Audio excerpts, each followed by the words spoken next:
Добрый день, уважаемые телезрители. Это телеканал Якутия-24. Актуальное интервью в студии Влад Давыдов. По данным Минздрава России, дефицит среднего медицинского персонала, врачей, фельдшеров и медсестер в стране составляет около 120 тысяч специалистов. Ликвидировать нехватку должны помочь федеральные программы «Земский доктор» и «Земский фельдшер». О том, как они реализуются в Якутии, мы узнаем у Веры Аржаковой, руководителя отдела госслужбы, кадровой, антикоррупционной политики и наград Минздрава Республики Саха-Якутия. Вера Владимировна, добрый день. Добрый день.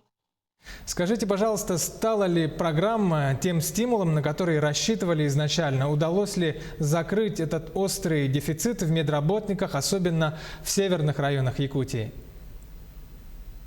Да, конечно, безусловно. Реализация программы «Земский доктор» Республики Саха-Якутия у нас начата с 2012 года. Если говорить с 2012 по 2020 год, всего в Республике Саха-Якутия участников по врачам 894 специалиста. Из них в села прибыли 682 специалиста, 171 в поселки городского типа и в малые города 41 врач. Если говорить по программе «Земских фельдшеров», всего участников у нас 66. Если остановиться по арктическим районам, то всего с 2012 года по сегодняшний день направлены 187 врачей и 16 фельдшеров. Из них только 49 специалистов были направлены у нас в 2020 году, что составляет 50% от всех направленных в течение 2020 года. То есть реализация программы дает себе положительные результаты.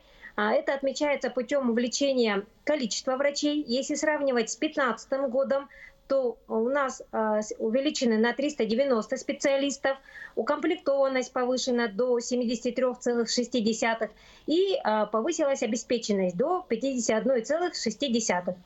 А все ли эти специалисты, участвующие в программе, остаются работать на полный срок договора и какие условия работы им создаются на местах? По условиям программы, вообще программа действует для медицинских специалистов. Это врачи и фельдшера, да, прибывшие, переехавшие в сельский населенный пункт, поселки городского типа, в малые города в течение финансового года. То есть необходимо отметить, что специалист должен заключить трудовой договор с медицинской организацией, подведомственной Министерству здравоохранения Республики Саха-Якутия в течение финансового года. Срок отработки по единовременной компенсационной выплате составляет 5 лет.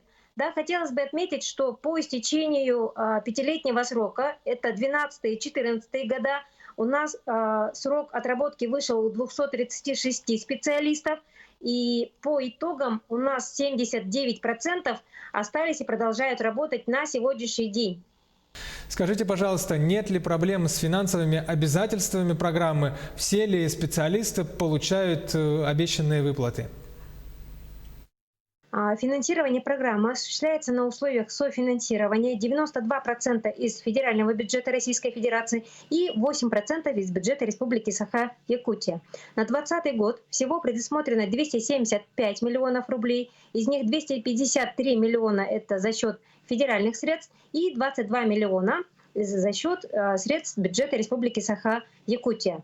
Всего будет предоставлено 155 специалистам, это 132 врача и 22 фельдшера получат единовременную компенсационную выплату.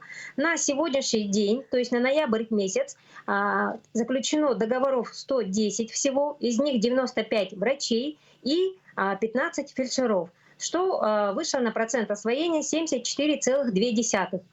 А вот сейчас, Вера Владимировна, в условиях пандемии, когда на врачей и медперсонал выпала вот такая огромная нагрузка, нет ли необходимости расширить действие вот этой программы? Хотелось бы отметить, что в условиях сегодняшнего дня все основные направления наших медицинских работников направлены на борьбу с новой коронавирусной инфекцией в Республике Саха-Якутия. В период пандемии медицинские работники ежедневно борются за жизнь и здоровье наших граждан, инвалидов и детей. Все медики проявляют непосредственно мужество, профессионализм и преданность своей профессии – это лечить и спасать наших людей, наше население. Система здравоохранения, хотелось бы отметить, что оперативно среагировала, быстро была перестроена работа медицинских организаций и принимаются все безотлагательные меры.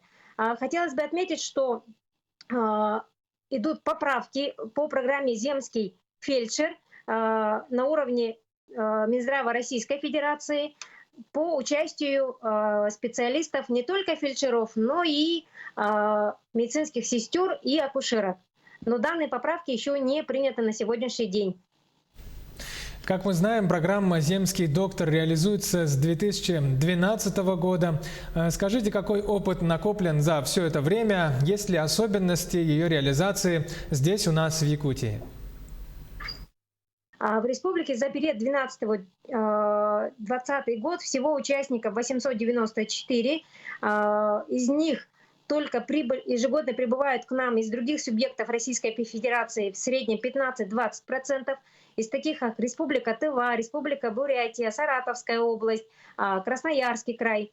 Также из числа участников это практикующие врачи, молодые специалисты, из числа выпускников медицинского института Северо-Восточного федерального университета, центральные вузы и окончившие наши медицинские колледжи. Всего участников 894 врача и 66 фельдшеров за весь период работы. И хотелось бы также отметить, что путем данной программы мы не только повышаем укомплектованность, но и, конечно же, обеспеченность и доступность оказания медицинской помощи нашему населению. Вера Владимировна, как в дальнейшем будет развиваться программа? Может, есть какие-то предложения от самих медиков, от Минздрава, в целом региона по ее совершенствованию? В результате реализации данной программы, конечно же, мы ожидаем положительную динамику по повышению комплектованности и численности не только по врачам, но и по фельдшерам, а также повышению комплектованности и обеспеченности нашей арктической зоны республики. И в будущем мы рассчитываем, что в связи с снятием ограничений по возрасту прибудут к нам не только молодые специалисты, но и практикующие специалисты с большим опытом работы. Вера Владимировна, спасибо вам большое, что ответили на наши вопросы. Удачи вам в работе. До свидания. Спасибо вам, здоровья вам и вашим близким. Всего доброго. Это была программа «Актуальное интервью» на канале Якутия-24. Оставайтесь с нами.